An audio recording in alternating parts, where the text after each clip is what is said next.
We know the water isn't sterile. It's inevitable that some bacteria exists at your favorite beach spot, but the Georgia Department of Natural Resources and other agencies work to ensure your summer oasis remains as safe as possible. They do this by taking water samples.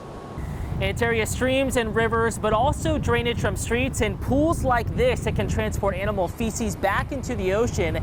And that's what Georgia DNR will be testing for.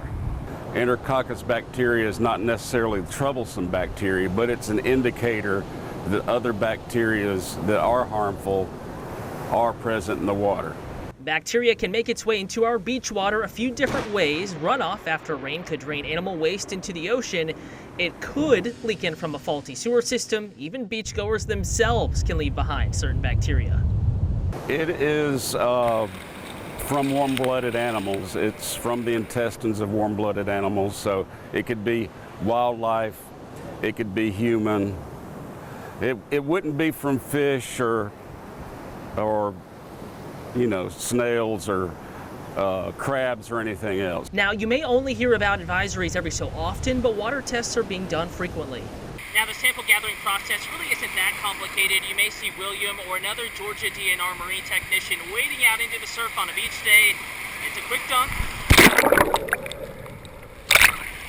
and then it's off to the lab in Brunswick. The Department of Natural Resources used to outsource the test, but began testing the water themselves on their campus in Glenn County a few years ago.